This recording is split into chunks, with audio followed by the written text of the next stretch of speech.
Good morning, everyone. I welcome you to the Thursday, May 22nd, 2025 City of Tumwater Public Works Committee meeting. Today we have Councilmember Althauser in attendance and myself, Councilmember Swarthout. Councilmember Jefferson has been excused. So with that, we understand that there are no changes to the agenda. So we do have a few items here today. So let's go ahead and jump in. Our first one will be the service provider agreement with Herrera. So take it away. Good morning, folks. Morning, David. Pull this up real quick here.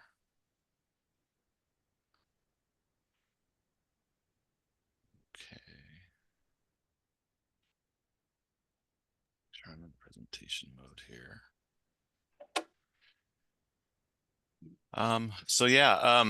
I came to you guys about a month ago looking for recommendation for approval for this service provider agreement for Herrera for the nutrient reduction enhanced maintenance plan. There were some revisions that Herrera had requested on the service provider agreement. So we are just going to hit the redo button on this and present it to you guys again for consideration.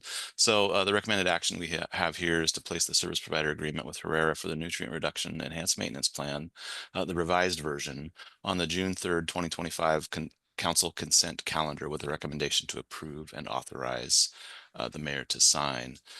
Just to give you guys a little bit of a review, in the background of the project, we'd like to analyze the current maintenance program and practices for our stormwater team, which will help us address the butt inlet dissolved oxygen TMDL that we've been assigned. And that includes reduction in nutrients discharged to this from the city's stormwater system into receiving waters. We'll also be completing a spatial analysis for nutrient loading as part of the project, and also address street sweeping requirements that are new to the NPDES permit as of August of last year. And what we're trying to do with this project and the outcomes is identify these maintenance activities needed for the TMDL and the NPDES permit, identify those resources that we need to meet those requirements, and help us identify any data gaps that would help us address those requirements as well. The spatial analysis that we have as part of this project will help us identify some of these hotspots for pollution. And that spatial analysis is going to include land use as well as the current stormwater BMP locations that are in place to treat stormwater. And overall, we'd like to just address improved stormwater quality in our stormwater discharges, and where enhanced maintenance can help us out do that. We selected Herrera based on 2 rounds of RFQs that were posted. We selected Herrera because they have familiarity with our project management team, as well as we've worked with them on a number of other projects. They're currently doing this work for the city of Bellingham and Tukwila, so they have familiarity with this work as well. The grant agreement was already signed last month, I believe, so that's taken care of, and the grant agreement is for $200,000. The Herrera service provider agreement estimate was about $190,000, so it aligns really nicely. And their project completion date should be about a year from now. So again, the recommended action here is to place a service provider agreement with Herrera for the nutrient reduction enhanced maintenance plan, the revised version, on the June 3rd, 2025 consent calendar, with the recommendation to approve and authorize the mayor to sign. And I'd be happy to entertain any questions. Okay. All right. Councilmember Althauser. No, I don't have any questions. Pretty straightforward. Yeah. I guess for me, the only thing is I was just not being an attorney. I have the highlighted language pulled up, and I was just curious, is this unusual? We haven't to do this anyway, so is this unusual? Yeah, and I'm not an attorney either. It was kind of the timing was unusual because we had already had this teed up ready for them to sign, and then they kind of stuck this in at the very last minute. So that part was unusual. I don't know that the indemnification language was that unusual. I think Karen can speak to it. I There we go. I just heard you say you had it pulled up and I didn't see it, but I now know Oh. what you're talking about, and it's required by statute. Oh, is it? So Okay. it's language that we don't keep in our standard template, but under depending on the type of service being performed, it is required by statute. Okay. So it's something they should have caught, however, the first time. Oh, okay. So for them to make sure that that language is included. Okay. All right. Correct. Perfect. Okay. All right. So other than that, it is really straightforward. We just need to make sure that we added this language. Okay. All righty. Thank you for that explanation. Appreciate that. All right. So do we want to go ahead? We have the request in front of us.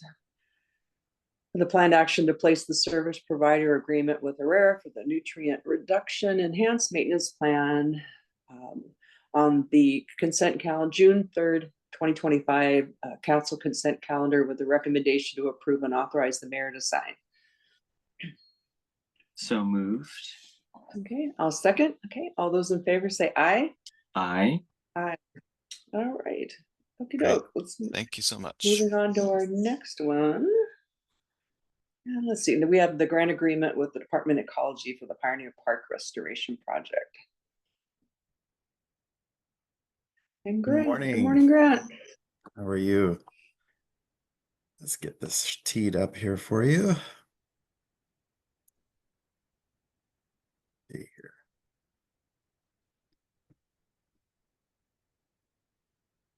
Everybody see that? Let's get it off of. Sorry, just bear with me 1 second. I'll get the.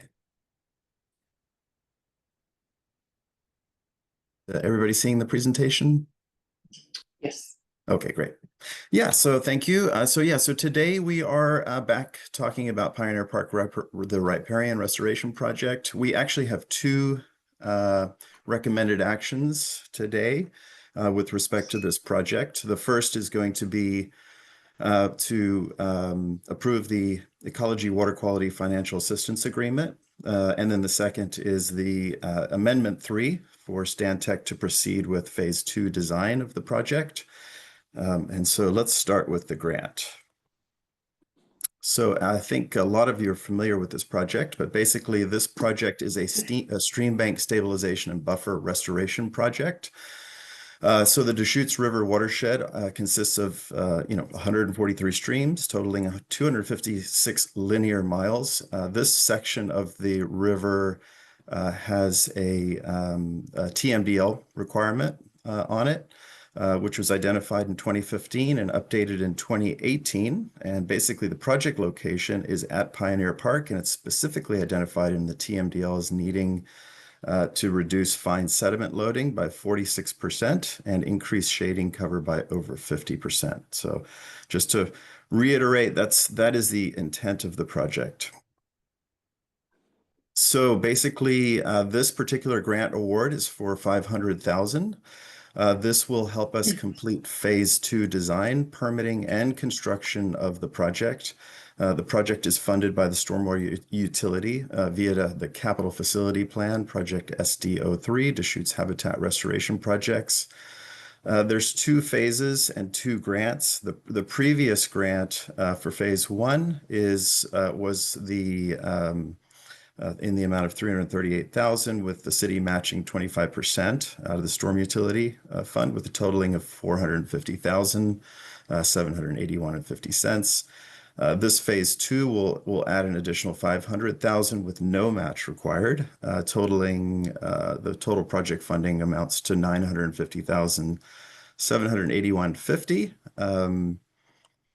And so I'll go back. I'll just quickly recap. I'm going to talk a little bit about this in the next recommended action. But this recommended action is to place the grant agreement with the Department of Ecology for the Pioneer Park Restoration Project Phase 2 on the June 3rd, 2025 City Council consent calendar with recommendation to approve and authorize the mayor to sign.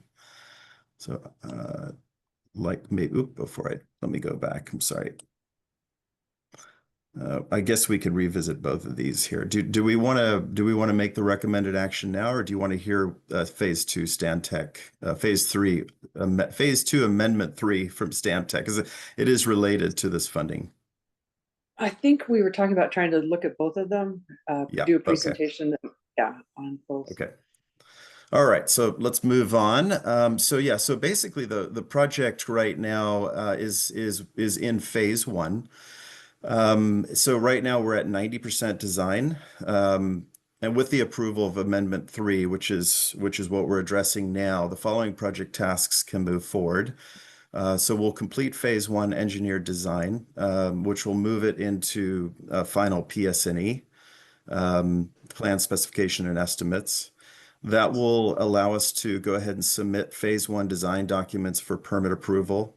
Phase 1 specifically addresses the riparian zone. So we're not doing any in-water work, which expedites the permitting process, allowing us to basically get this project to construction in 25-26, basically. And most likely this would probably begin as soon as we get the RFP out.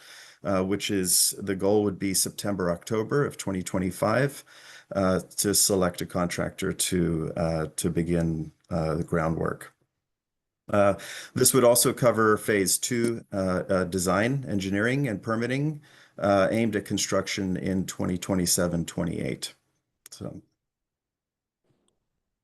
So this particular Amendment 3 increases the project budget for Stantec to complete Phase 2 design and permitting in the amount of $190,285 to fund the additional design, permitting, and associated elements. And I think that, recommended action is to place Amendment 3 to the service provider agreement with Stantec for the Pioneer Park Restoration Project Phase 2 on the June 3rd, 2025 City Council consent calendar with a recommendation to approve and authorize the mayor to sign. And I think with that, I'll just open it up for any questions at this time. All right, Councilmember Althauser. I don't have any questions. So this is a very exciting project, looking forward. So it's not, okay, so we're in Phase 1 now, and then, so we don't anticipate actually construction until we're looking at, because I thought I saw some different dates, so I wasn't, so in 27, is that looking, I think I read where there's February of 27 that we hope to start construction on this project? Yeah, so Phase 1, again, we're environmental permitting, construction permitting should be fairly straightforward with respect to the agency approvals, because we're not doing any in-water work for this phase. It's Phase 2 that becomes a little bit more complicated and has to go through a more stringent environmental review. We basically, Phase 2 includes the JARPA and a pretty in-depth Corps of Engineers review, and I think they're on typically a 1.5 to 2 year backlog with their in-water work reviews. This project might not require that time frame, but we really won't know until we actually get into the design and then submit, get the Corps to the table as we go through the design elements, and then submit for permit review. But with all moving forward with respect to the schedule, it looks like a 2027, 2028 construction period. So once we get through these two phases, will we be seeing another contract then for the actual construction piece of it? Or are they, okay. Yeah, I was thinking that under $1 million was quite a bargain. So I'm thinking that it's going to cost us a little bit more, because that's when we'll actually be putting things in because Phase 2 regards deciding what is going to be going into the water to create the buffers and to the bank. Correct. Is that what? Yeah, the approach to this project is fairly it's straightforward, but can be complex because this river system continues to move. So it's we're going to have to see where we are with respect to erosion in a couple of years. The engineering design on this will hopefully take into account that rate of erosion. You know, we've got some excellent modeling that was done by Stantec. And so, you know, I think we have a pretty good predictive rate of erosion. And so, you know, that's what the engineering design is going to be predicated on. But basically, in a sense, there's a little bit of a moving target on this with respect to engineering. But I think we've got all of the data that we need to implement an effective design, and then, you know, get through this permitting process and basically get the shovels in the ground as soon as possible. Because, yeah, it changes from year to year based on our storm events, which, as we all know, can be pretty unpredictable. So, Yeah, that's what I was wondering when you guys were said February 27th. It's like that's kind of a wet season for us. yeah, So, yeah. yeah, but I'm not an engineer, and so it might be the time to do it. So, yeah. Well, the timing, and and just so you all know, any in-water work will be timed with the ESA consultations. You know, and given that we have salmon in this system, we'll have to work within those specific fish windows. So those fish windows will dictate actually time of construction for this project. Okay. Yeah. That's good. Okay. All right. So we have, let's see, so we've got one recommended action as far as, so we can take those separately. We have a recommended action. Oh, okay. Did you want me to go back to, or are you good with? Yeah, should we do the first one and then go ahead? Okay, let's go back. So, whoops, let's see here.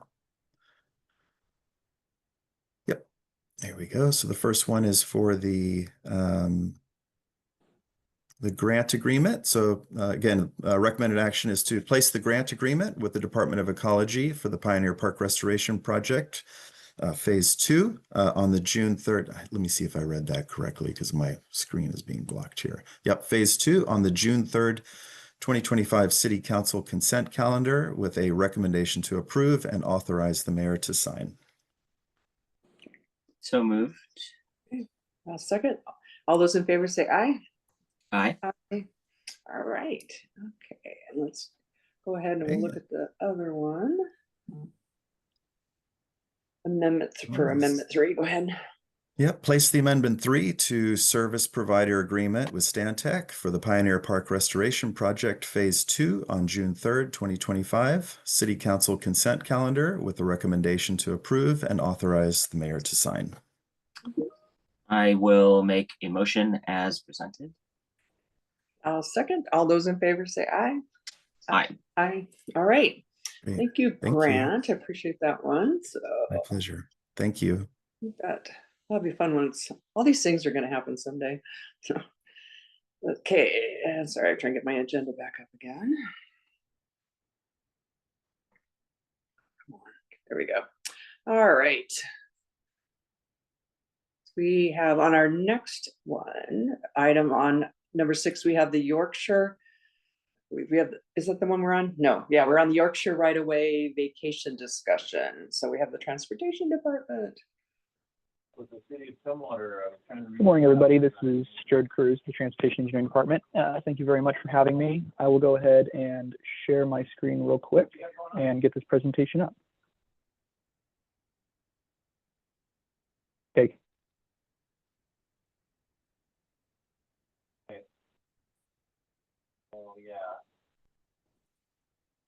Can everyone see the presentation?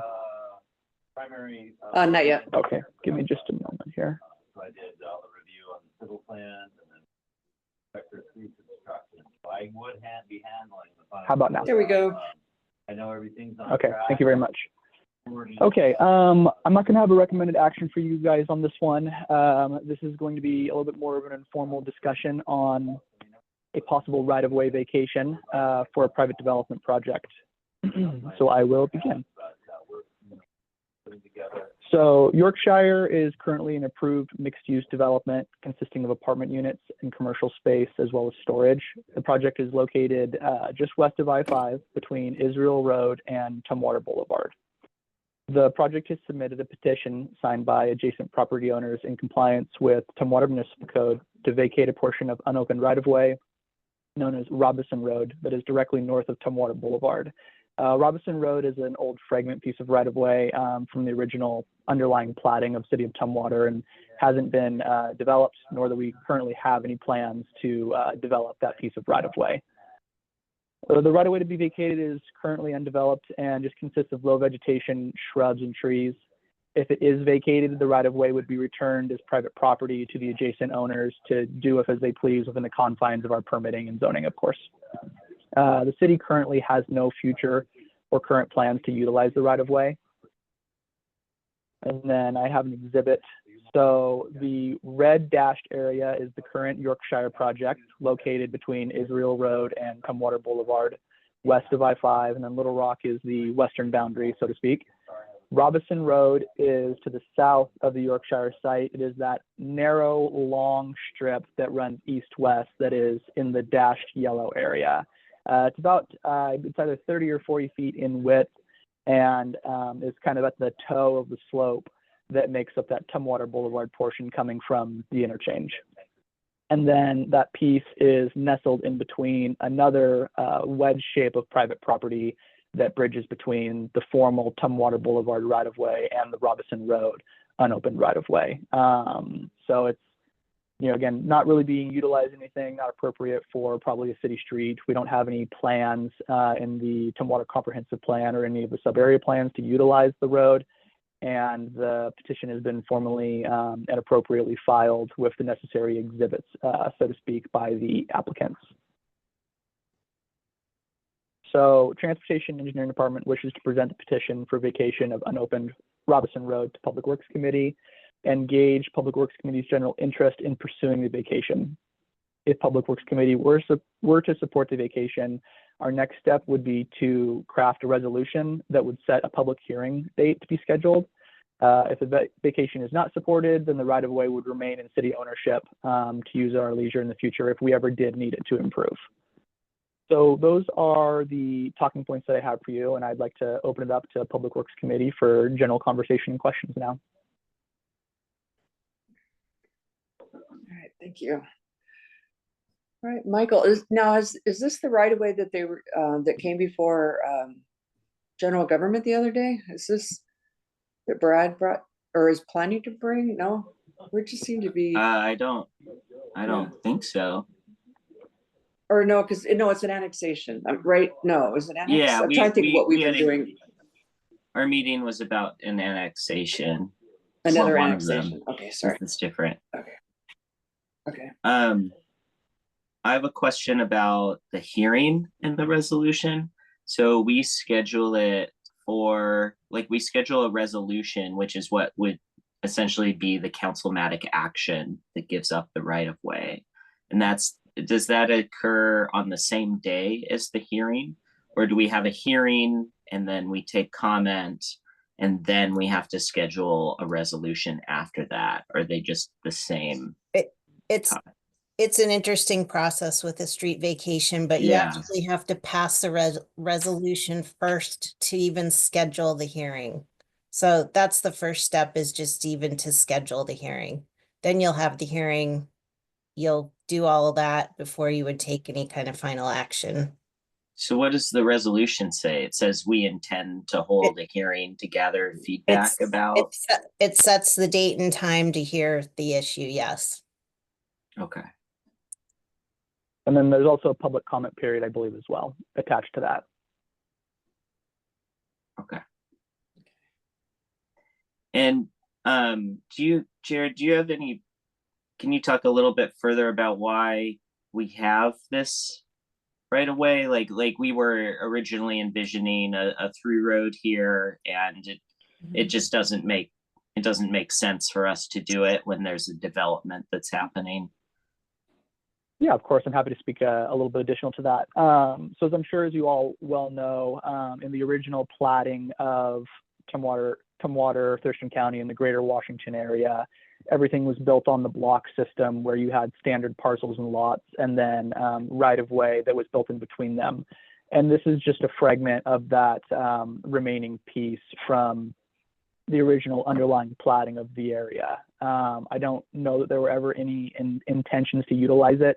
I imagine that it was probably a plat that someone did, you know, many, many, many years ago without looking at the natural contours of the land or really much future for land planning, and was always just kind of right of way that could have been utilized if we ever needed to. But as the nature of the city, we grow very organically, and Tumwater Boulevard, previously Air Industrial Way, was put in several years ago, and then I-5.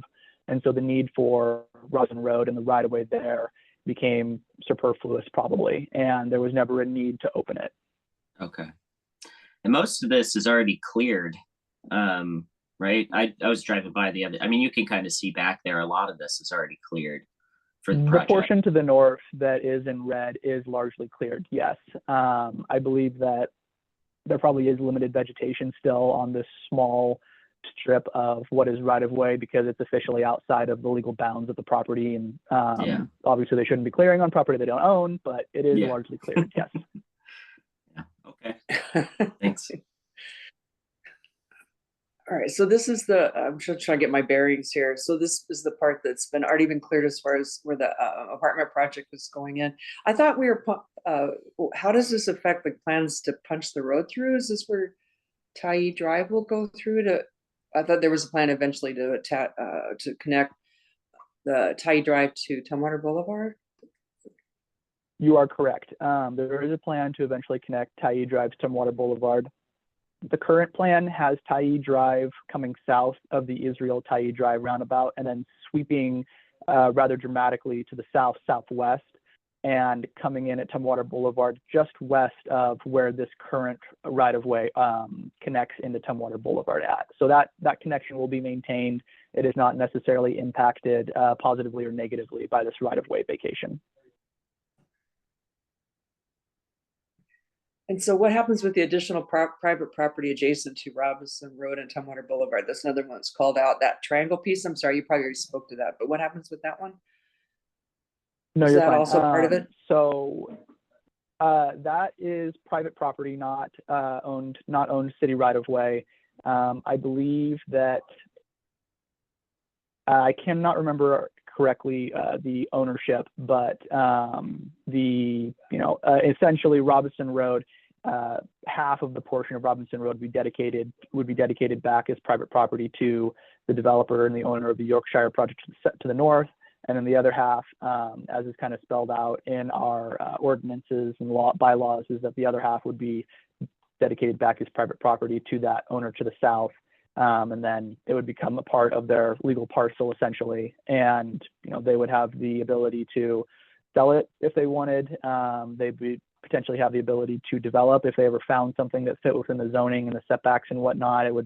The development on that southern wedge parcel adjacent probably be pretty well impacted and prohibited just based on its proximity to Tumwater Boulevard and the improvements that we are looking to have on that corridor as well as I-5. But in theory, some type of private development could go on there if it fit within our code. So how does it affect access to that piece of property if the right-of-way is vacated? Will Sure. So the property,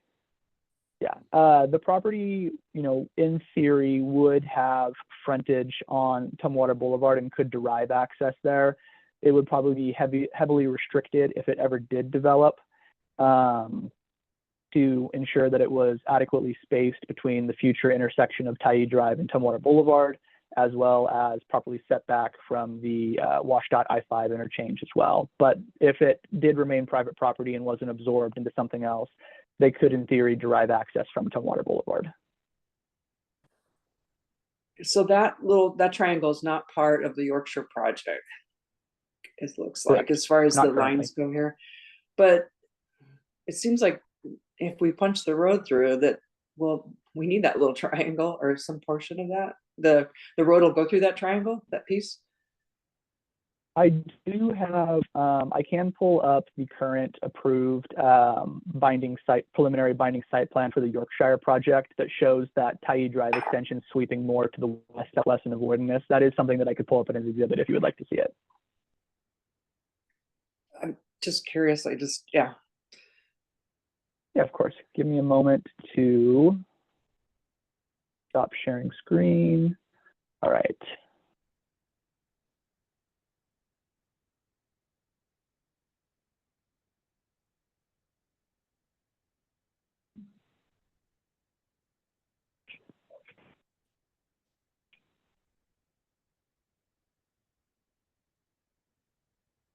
Okay, binding site plan.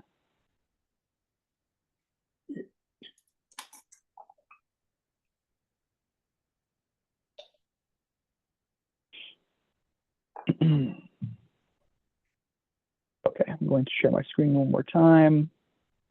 Let me know when you guys can see this.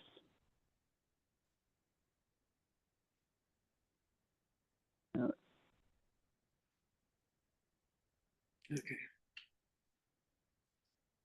I think I've got the presentation up. One moment, please. Oh, okay. All right. Okay, so the Israel Road and Tyee Drive is up here sort of to the northeast of the project site. And there's a portion that lies on additional private property, not currently part of the Yorkshire project, but you can see how the road kind of dives to the south here and then carries southwest and connects back to Tumwater Boulevard. And the edge of that Robinson Road right of way is this piece, this narrow piece right here. And then the additional private property nestled between Tumwater Boulevard and Robinson Road is sort of in this area right here. Actually, you can see a call out right here for an unopened Robinson Road.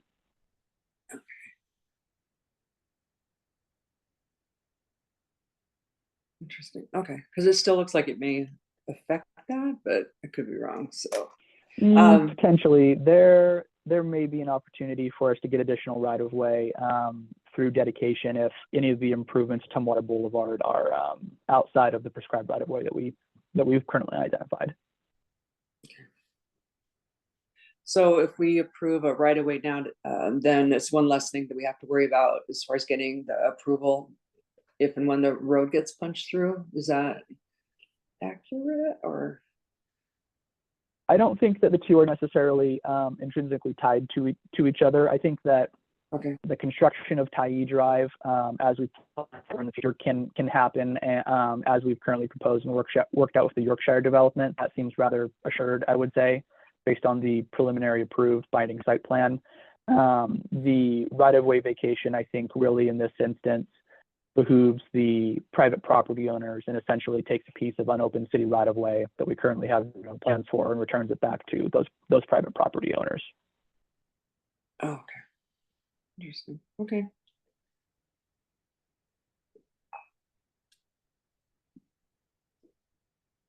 I like, Michael, if you have the pros and cons of this. I guess we're not making a decision today, right? Is that correct? So. Yeah. No decision. Deciding if we want to schedule a resolution, to decide if we want to schedule a hearing, to decide if we want to pass it, right? Okay. Essentially, yes. My hope of today, obviously, was to gauge Public Works Committee interest and general interest in or lack of support of the vacation. And it seems, if there are no red flags on vacating the right of way, that our next step, yes, would be to craft that resolution, hold the public comment period, and then schedule the public meeting. Yeah, that makes sense to me, Eileen. Okay, all right, thank you.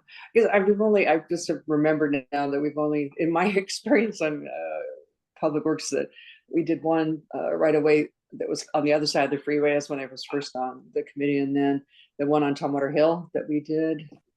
Yeah, and so those. We ended up not doing the Tumwater Hill one. I think we voted that one. I think we decided to table that one because we thought that there could be a need for an additional through lane if you actually developed that little farm up there. But that's what I want to be sure that we ask all the questions, because one we did and one we didn't. So I just want to be sure that I have all my if we have our pros and cons of why we should do this or moving it ahead. So, but it sounds like, Michael, it would be prudent that we go ahead and move it forward then as far as doing a resolution.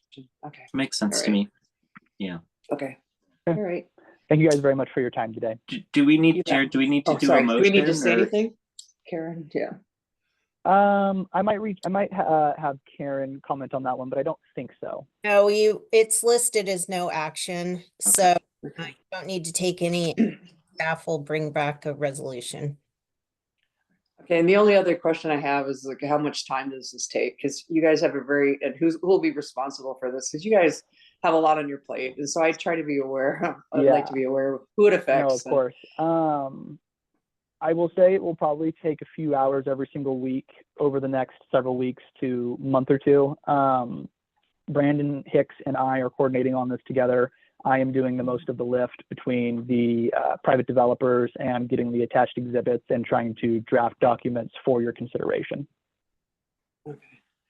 So even with the resolution, we don't have to take action right away. I mean, with everything else, the comp plan and everything else that's going on, we have a busy summer with construction and stuff. Is this something that we want to consider in the fall? Do we want to, is that how it works? Do you wait to schedule it? Even though we do a resolution, what's the timing of that? Are we required to do it right away, or what are the requirements there? I'm not sure that we're required to do it right away. I think that since this is city-owned property, I think it's at our leisure, but I would say that the city obviously does have a duty to give a somewhat timely answer to the applicant as it may affect their plans for the project. Okay. Once the resolution is passed, there are certain time limits within which certain actions need to be taken. So that would just dictate when you want to start the process potentially. Okay, so I don't know if Brandon wants to weigh in as far as the timing of this. Oh, hey, we've got city administrator. Good morning, Lisa. Yeah, I just am real conscious of everything and staffing. And hi, Brandon. When the timing of this, if we need to do this or we're going to do this, do it at a time that's meets with doesn't interfere with our work plan. I would say we are very busy. We are in some ways responding to an application, and so as with our permitting requirements, we are obligated to respond to applicants who are making an application to our jurisdiction. We always are finagling our schedules and our priorities on a day-to-day basis, and this is just one of those things that we would make happen. And I think Jared did a great job of presenting to you sort of the next steps and what it would take in terms of time. So we have, I will take this opportunity to say, we have fabulous staff who are masters at juggling and finagling their schedules to make things work. So yes, thank you for the consideration. And we can also work administratively through Brandon and Jared and anybody affected to make sure that we're doing this project in a timely fashion as required by statute, but then also within the abilities of our staffing resources. Okay.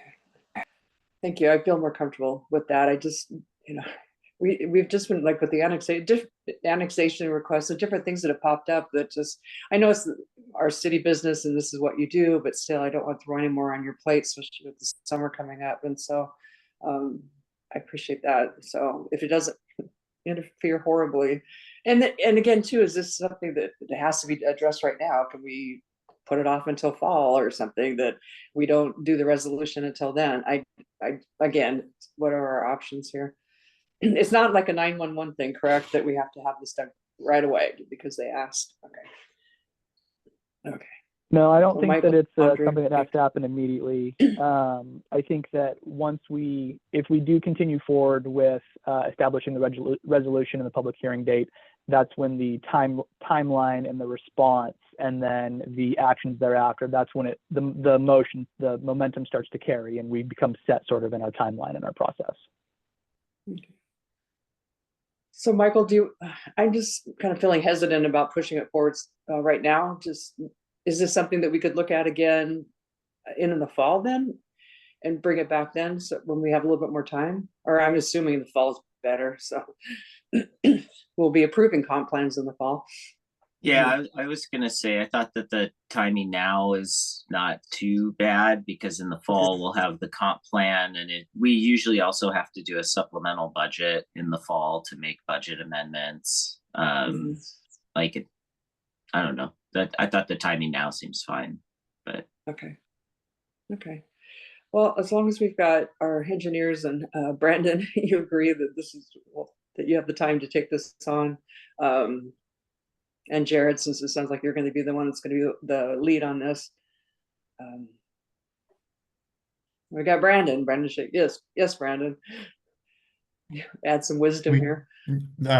We can manage it. It's city administrator Lisa brought up. We are able to juggle all of our tasks, and I think Jared is going to be able to handle this. It is a little bit of a lift for something that we are not proposing, but as has been stated, we are obligated to consider and respond. And I think today ultimately was just checking interest in whether or not it's something that even makes sense to pursue. Okay. It sounds like that we're in agreement that we would like to move that forward, Michael. So, okay. All right. Okay. I think we have your work cut out for you there. So then we'll be seeing this again. So we'll have a resolution that'll come to us again. We'll come back to Public Works. We'll be seeing that resolution and then we'll have a public hearing. Okay. All right. Correct. Yep. All right. Okay. All right. Thank you all very much for your time this morning. All right. Thank you, Jared. All right. So now we're on to item number 7, which is the local agreement and project prospectus. Well, you guys have the longest things here. I'm not going to read the whole title, Ryan. You get to do it. That's fair. It sounds Good like morning, we're council members. doing. Are you doing all 3 things? Are we doing these separately? Correct. The local prospectus. Okay. Correct. These are separate. However, they are very similar to each other. Okay. So you'll likely hear a lot of the same language, just different projects. So let me pull this up here.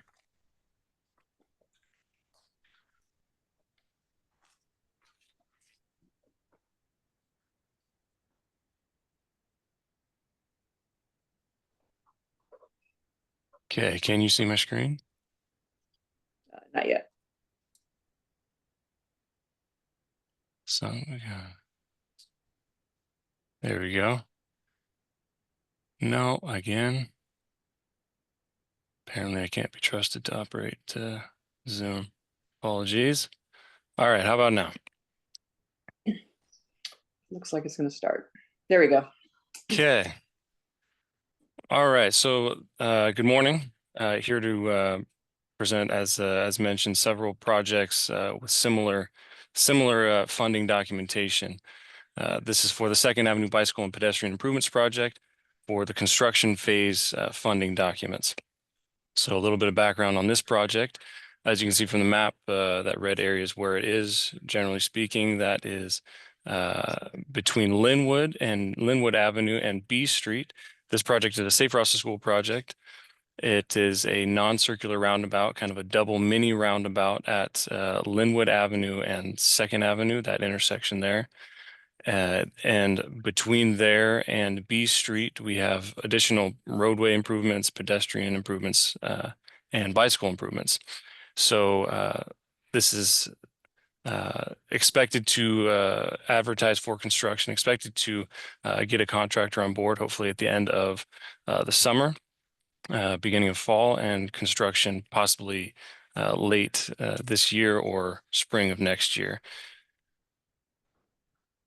So the documents for you today are to initiate the construction phase of the project and the agreement between us and the city and WashDOT. And this allows the city to start using the $2.1 million in state funding that we received from the Safe Routes to School Fund. And it's a very basic request. And is there any questions?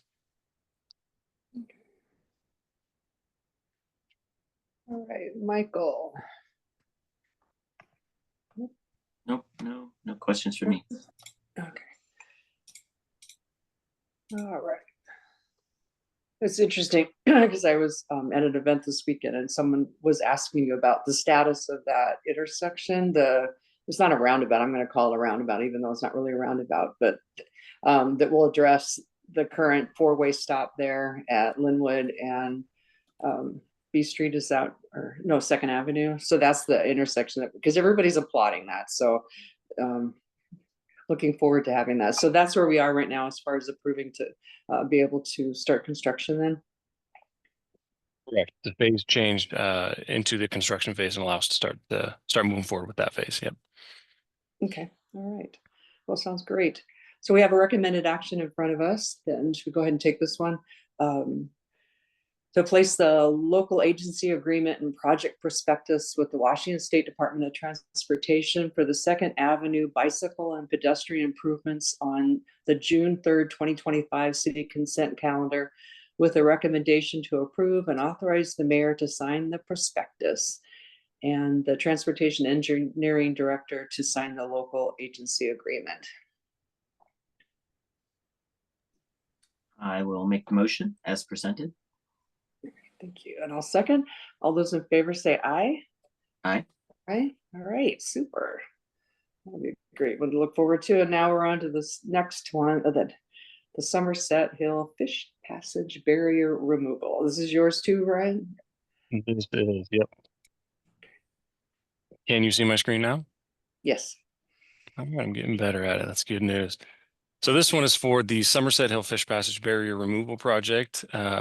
Again, similar documentation between us and the state. However, this is for the engineering phase of the project. So this is much earlier in the process than the 2nd Avenue project. So this project at Somerset Hill Drive Southwest is along Percival Creek. You're familiar with the project potentially going to construction that we'll actually discuss here today on Sap Road, but this one's on Somerset Hill Drive.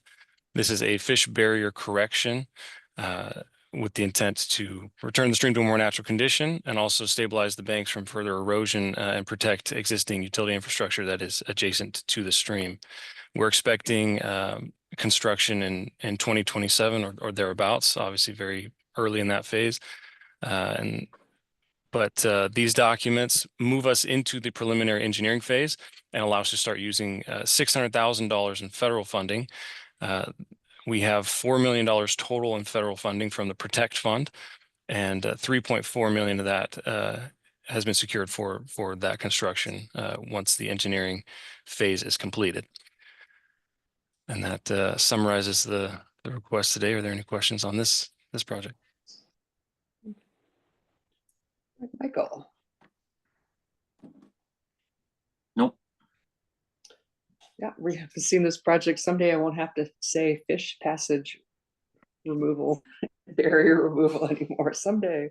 So, but this is great. Someday. Today it's not that day. It's not today. It's getting closer. Oh man, this will be so awesome. Yeah, when this is done. So it's going to be really exciting. It'd be interesting to see what the engineering, because it's so narrow there. And I was just curious what magic you guys are going to do to put a punch a road through there. So yeah.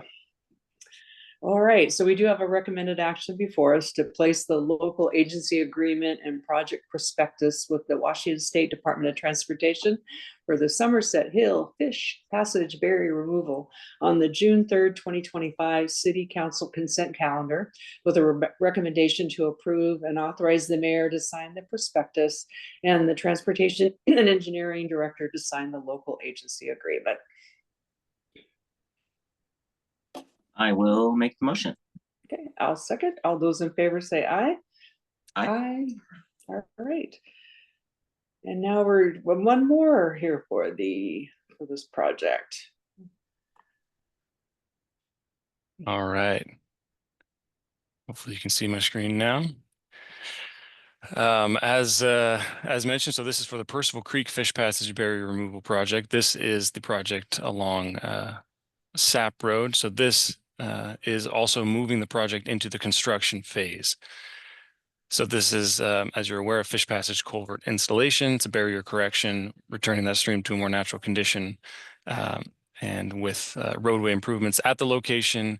We're expecting construction next year in 2026, and we're hoping to advertise for construction within the next several months. With these documents, we move into the construction phase, and we're then authorized and allowed to start using the $2.3 million in federal and state funding. $2 million of that is from the Protect Fund, federal funding, and another $257,000 is the surfboard funding from the state. And so with that, are there any questions? Okay, so this is the lower one. So we've dealt with the one that's on Sap Road, and this is the one that's on Percival Creek, off of Somerset Hill Drive. Is that the? Correct. I can pull up the other one here. I believe you That had those shows both. flipped. The first one was on Somerset Hill, and the road's not that narrow there. This is Sap Road, where it's incredibly narrow. So the one we approved earlier is the one for Sap Road, correct? No, The that one is earlier for was Somerset.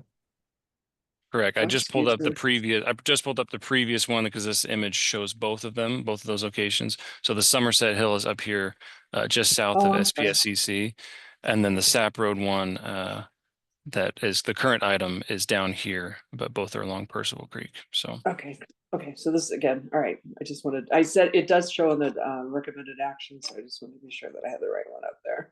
Okay. Okay. It's another good one too. So this one will happen a little bit sooner. That'll be great. Is this the Correct, one yep. that we're looking at putting in the bridge, I believe, the bridge will go across Somerset Hill Drive? This one is Percival Sap Road, and this one will be a large concrete box culvert. Somerset Hill will obviously looking at that in the engineering phase, but Somerset Hill will likely be a larger structure, possibly a bridge. Correct. Okay, all right, thank you. All right, so with that, we do have another recommended action to place the local agency agreement and project prospectus with the Washington State Department of Transportation for the Percival Creek Fish Passage Berry removal on June 3rd, 2025 City Council consent calendar, with a recommendation to approve and authorize the mayor to sign the prospectus and the transportation and engineering director to sign the local agency agreement. Right. I will make the motion. Okay, all right. And I'll second. All those in favor say aye. Aye. Aye. All right, thank you. Thank you. Gosh, lots of projects moving along here, you guys. Okay, let's see. And now we'll be hearing from the 6-year transportation improvement program. We have an update. All right, good morning, council members. I'm here to introduce the city's proposed 2026 through 2031 Transportation Improvement Program, otherwise known as the TIP, which is what I'm going to use for the rest of this presentation. And I'm actually just going to pull up the slideshow right now so that y'all don't have to look at my face large on your screen. Can everybody see it? Not yet. Oh, and of course I'd do that.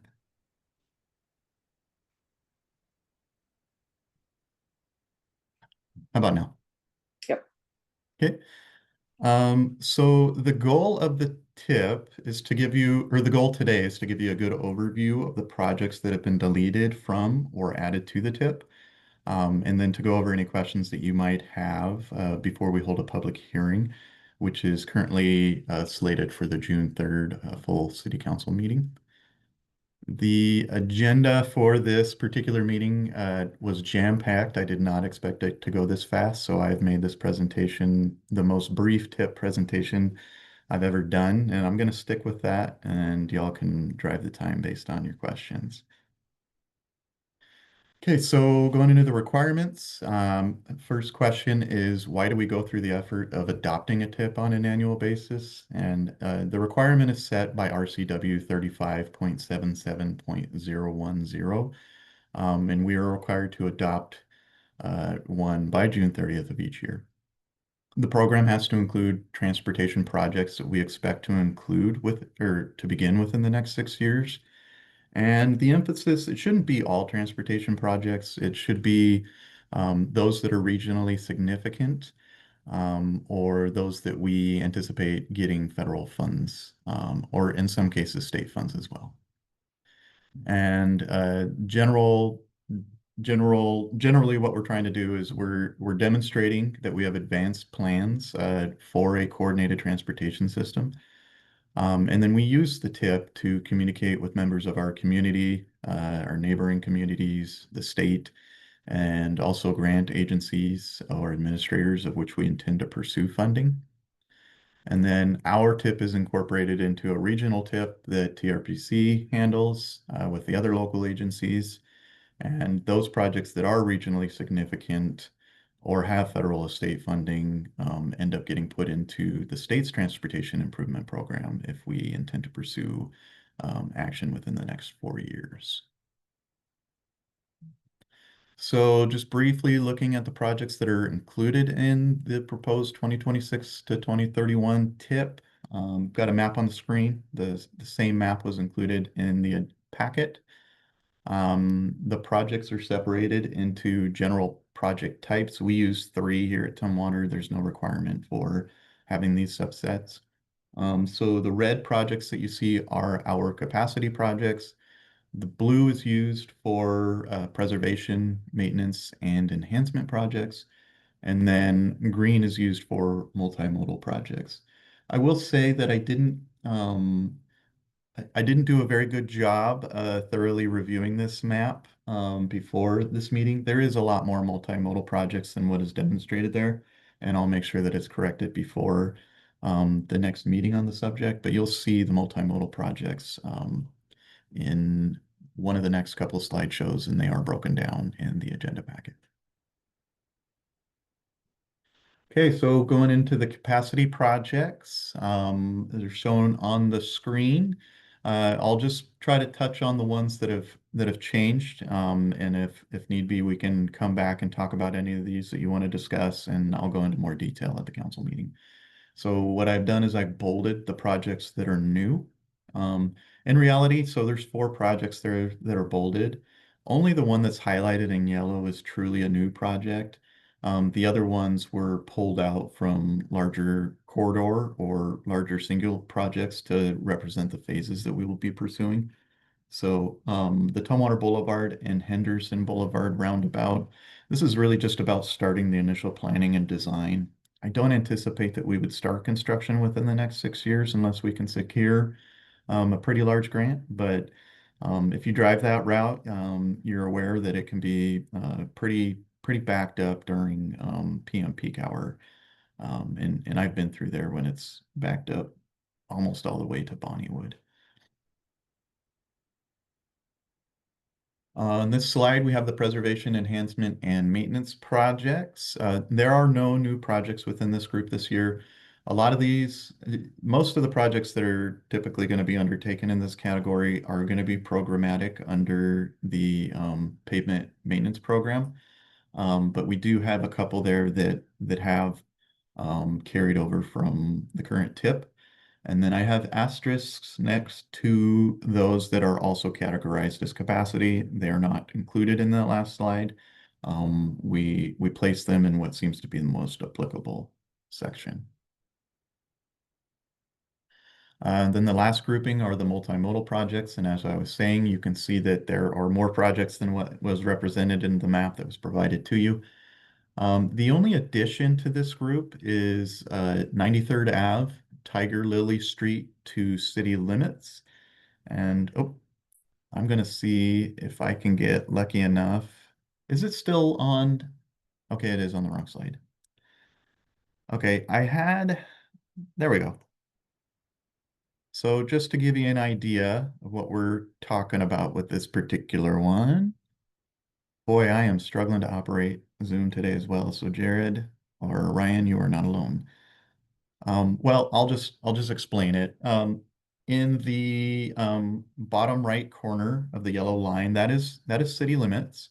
And that big section where it's just trees, just to the east of what is the preserve, in that area, there's a pretty significant hill, and I'm not even sharing it.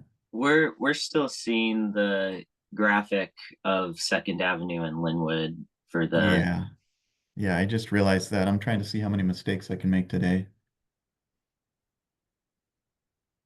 Okay, it's honestly not even and Zoom is not allowing me to present this. It is not giving me that as an option. Okay, so I'll just describe it with no picture. Um, so in the southeast corner of the city, and this would be near the preserve, um, there is just to the east of the preserve, there is a wooded area that has not been developed. And if you ever have driven 93rd Avenue, there's a pretty large hill there, right where it goes between city limits and Thurston County. That hill presents pretty significant sight distance issues. There are existing legal accesses to that property at the bottom of the hill. And so what our proposal is to lower the hill. Right now, we're anticipating approximately 7 feet, and that normally that would not be that big of a deal. But what does make it a big deal and worthy of being within the tip at the moment is that it is solid bedrock there. It is actually going to be a somewhat significant undertaking. This effort is needed to occur also for water main extension that is being designed with the Southeast Reservoir. Right now, those trenches for the water main would be, I want to say, around 13 feet deep and going through bedrock. That's pretty difficult. And then the last component is that the wooded area that's next to 93rd Avenue that I described, that property is owned by the Tumwater School District.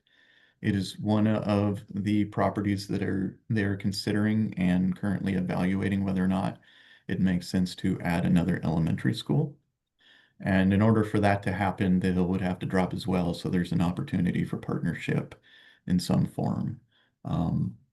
So that's the only new project. And then the aerial image or the exhibit that is shown on the screen, which I hope is up right now because I don't want to make any more mistakes, is the Second Avenue roundabout. It is technically a roundabout. It's called a non-circular roundabout. And it's going to be a first in this region. And I think I've said it in the past, I'm already anticipating fielding jokes from some of the other public works employees at neighboring agencies. But it is going to be a very effective design. It requires no right-of-way acquisition. And it is a temporary project. And by temporary, I mean 20 plus years. We do have within our transportation plan a multi-lane roundabout as traffic volume continues to increase.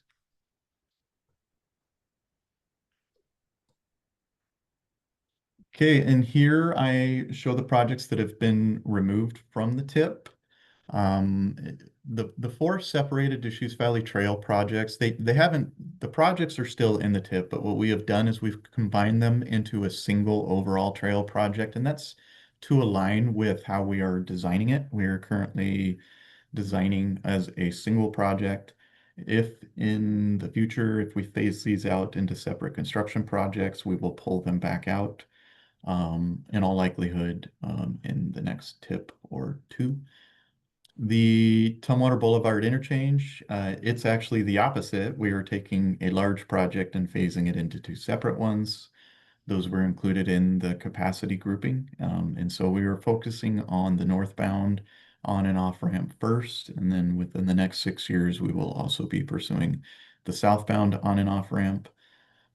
We are proposing to modify the lane configuration on the bridge a little bit in order to accommodate multimodal facilities in the interim. And then in the future, when we do need to add an additional lane, we would be pursuing either bridge widening or a standalone multi-use path bridge next to the existing bridge. The old Highway 99 corridor project, 73rd Ave to 79th Ave. It is similar to Tumwater Boulevard interchange. We are taking a very large project and splitting it into separated ones. And so for this one, the only ones that are included in the tip are the 79th Avenue roundabout, which we are currently acquiring right-of-way for, And then the new one is the Henderson Boulevard roundabout. And so that is a project that we do have a realistic chance of pursuing within the next 6 years, but the overall corridor would not be possible. The Brewery District Planned Streetscape Improvements Project, we are proposing to remove that one for several reasons, one of them being that it is not considered to be regionally significant. We do not anticipate being able to acquire any grant funding because there isn't a whole lot of work within the project that would be eligible for grant sources. And then in all likelihood, the improvements that were included or proposed within that project would be incorporated into the larger roundabout and street projects anyway. And then lastly, it is unlikely that we would have staff capacity to pursue this project within the next 6 years, given all of the other projects that we have to pursue based on grant sources or capacity reasons. And then Rural Road, similar concept of Brewery District Plan. This is shoulder widening in order to have practical space for bikes and pedestrians to utilize that route because there is currently no shoulder. The only reason that one's getting pulled off right now, or the two reasons, is one of them being it would not be considered regionally significant. The other is there is very substantial environmental implications for that work. It is still going to stay in the plan. It in all likelihood will be housed in our multimodal program. So it is eligible to be within that program, which is included in the TIP. But right now, it is hard to envision that we would be able to undertake it in the next 6 years, largely due to the permitting and potential endangered species implications. And then the last one that's being removed is the traffic signal controller and detection upgrade project, and that is simply because it should be completed this year. We have acquired most of the materials and the rest are on the way, and our 2 signal technicians are going to be the ones that are installing the components, and so it should be complete this year. And with that, I have the recommended action on the screen. I will read it so that y'all don't have to if you don't want to, and then entertain any questions. So staff requests this committee place resolution number R 2025-010, 6-year transportation improvement program update for 2026 to 2031 on the June 3rd, 2025 City Council meeting for a public hearing and consideration with a recommendation for adoption. And with that, if there's any questions. Michael. Yeah, I guess I have a question about removing the trail segments. I thought that we needed to keep those on there in order to be competitive for grants. Can you expand on that a bit more? Because that's, whenever we do a community survey, it's always trails is like one of the top things, right? Yeah. So when we pursue grant funding, if it is a larger corridor project, we are able to pursue single components of an individual TIP project. We would have to indicate that when we apply for the grant funding. And then when we go to obligate the funding for whatever phase we are pursuing, which on this particular project would be right away or construction, because we are currently working through design. We have to do a TIP amendment or a STIP amendment to obligate the funds for that phase. At that time, we would pull it out as a standalone project. Really, this was about trying to align it with design. We have $5.8 million from the state, and we have obligated $1 million of that for design of the entire trail, and it is all one project. I am optimistic that we may be able to pursue most construction for the entire trail within the next 6 years, perhaps as a singular project. We have $5.8 million in in appropriation from the state, and we have, I'm sorry, I don't have the number off the top of my head, but I believe it's around $2.5 million in federal funding that was administered by TRPC. We have a little bit in our Metropolitan Parks District and impact fees, and in all likelihood, we will be keeping an eye out for other grant funding. So there's a chance that we're able to complete this all as a single project, which would be great for our staff because it almost takes the same amount of time to administer a small project as it does a large project. Mhm. Okay. I had the questions too, because we do, remembering that we had funding for one portion, one of the the links, is that correct, that we have state funding for that portion of it? We So didn't have funding for the whole thing yet. we had federal funding for the first segment that connected Tumwater Historical Park to Brewery Park, and that Right. project is obviously complete. Mhm. The money, the 5.8 million that we have from the state is for the entirety of the trail. Okay. Right. Yeah. It's Mhm. only a drop in the, well, I shouldn't say a Yeah. drop in the bucket. It's about a third of the money that is going to be needed to complete the project. Okay. Because I had rumors too that we were potentially looking at doing it all in one, instead of doing it in segments, that we would be looking at doing it all in one piece. Is that correct, or did I hear that correctly? Yeah, that would be, I mean, it's ambitious Mhm. and a little bit optimistic from the funding standpoint, but that Mhm. is something that we're going to push to try to make happen. Mhm. If we don't, we'll just work through what the priorities are. Typically, you want to have logical termini, and meaning that you don't want just a missing segment in the middle of the trail. Mhm. But it's possible that we could do a temporary option in the middle of the trail, or do the two ends and pursue a bridging the gap type project, which I assume you might be familiar with that if you were part of the Chehalis Western Trail when they did the Pacific Avenue crossing. I was actually the construction manager for that project when I was at the county, so I'm pretty familiar with the term. It's got a good ring to it, and it does sound good when you apply for grants. So just to be clear, so it looks on the tip that you provided for us it looks like the Deschutes Valley Trail is item number 18. So we are not, it's on the tip that you forward to us. So that So can you under restate the first one? multimodal, yeah. So under multimodal, we still have the trail in the Okay. tip. It is just Nice. one massive project now. Okay, got it. Okay, just want to be clear about that. And then it shows like the safe routes part isn't funded, but I thought we had that funded. So I was just looking at the ones we had funds for. So the Safe Routes to School program, it is programmatic, meaning that we use it as a placeholder so that we can pursue Okay, funding. got it. We Okay. we have what was in our Safe Routes to School program. We used to have two defined projects we were pursuing. We actually did receive grant funding for both of those projects and have completed them, with the most recent one being the work in front of Michael T. Simmons, and the one in the past being Peter G. Schmidt. We're always going to be expanding on those safe routes, and so we keep it in As a as a placeholder. programmatic project in order to pursue funding.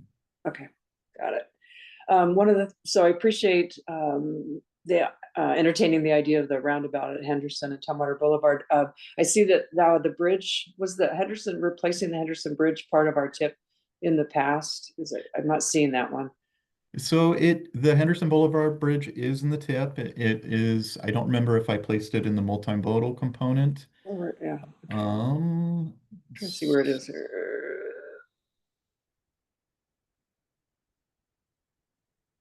I'm looking. Okay, so there it is. It's in the capacity projects. It has been retitled Henderson Okay. Boulevard 58th Avenue to Bridge.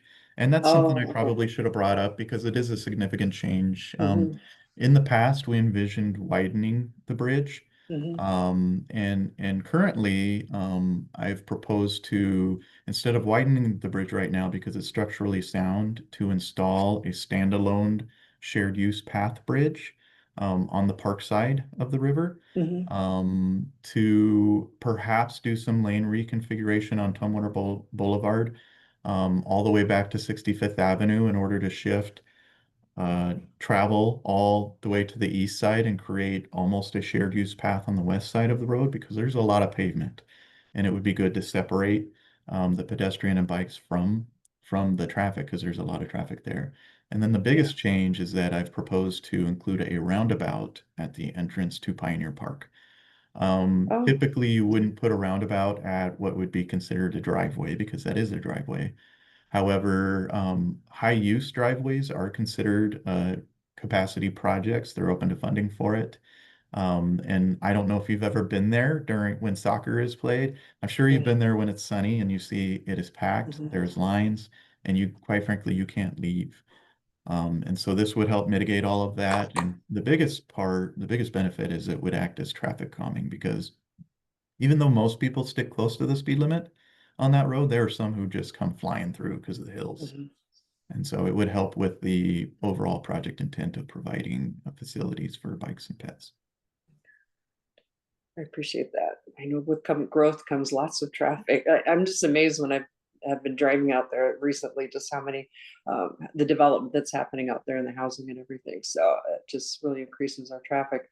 And I would love to, I like the idea of making the bridge safer, because they make us run that. That's typically on our running routes. And so it's just like, it used to be okay before, but now you really have to be careful. So when you And honestly, take from that. a regional and overall system standpoint, that would lead to a complete bike lane or path. All the way from I-5, we have Mhm. facilities on Tumwater Boulevard. Mhm. And it would extend all the way to Henderson Boulevard, then all the way to Pioneer Park, and then the Deschutes Valley Trail would carry you all the way up to Tumwater Historical Park. So it would be a huge loop around the city. Mhm. Awesome. Well, cool. Well, good. All right. Well, I appreciate that. And you already read the action in there. So I don't think we need to repeat it, do we, Michael? Are we good to make a motion to place? No, Yeah. I don't think so. I'll move that we adopt the recommended action as presented. Okay. All right. I'll second. All right. All those in favor say aye. Aye. All right. Well, thank you so much. And we'll be seeing this again. All right. So we'll go to council. All right. Perfect. So we've now reached the end of this went really quickly. Thanks, you guys. Lots of good projects coming up. Do we have any other additional items? Anything else? We do have a picnic today at 11 o'clock, right? We Down do. at the historical park. You guys always have a really good picnic. Are we having a desserts championship again? Okay, so we're having a dessert contest again. So yeah, we will, and folks will be bringing some of their best treats in for us all to try and so who's cooking? Like, okay, or do we have any? It's being catered by Bite Me Catering, and so Okay. they'll be showing up in a little bit here. I was just trying to pull up the schedule. Bonnie had sent us out a nice little schedule earlier this week, and I was just trying to figure out where We got games, and I was telling Councilmember Ralthauser they have cornhole. So our take a annual break. cornhole Take a break, championship. Michael, and run down and play a few games of Mayor Sullivan, cornhole. Mayor Sullivan will be there around noon to say a few words to everybody, and so it should be a good way to celebrate Public Works Week for us all again. Oh, excellent. All right. So we'll see people down at the park. And if there are no additional items for today's meeting, then I will call the Thursday, May 22nd, 2025 City of Tumwater Public Works Committee meeting adjourned. We'll see you guys at the picnic. Bye.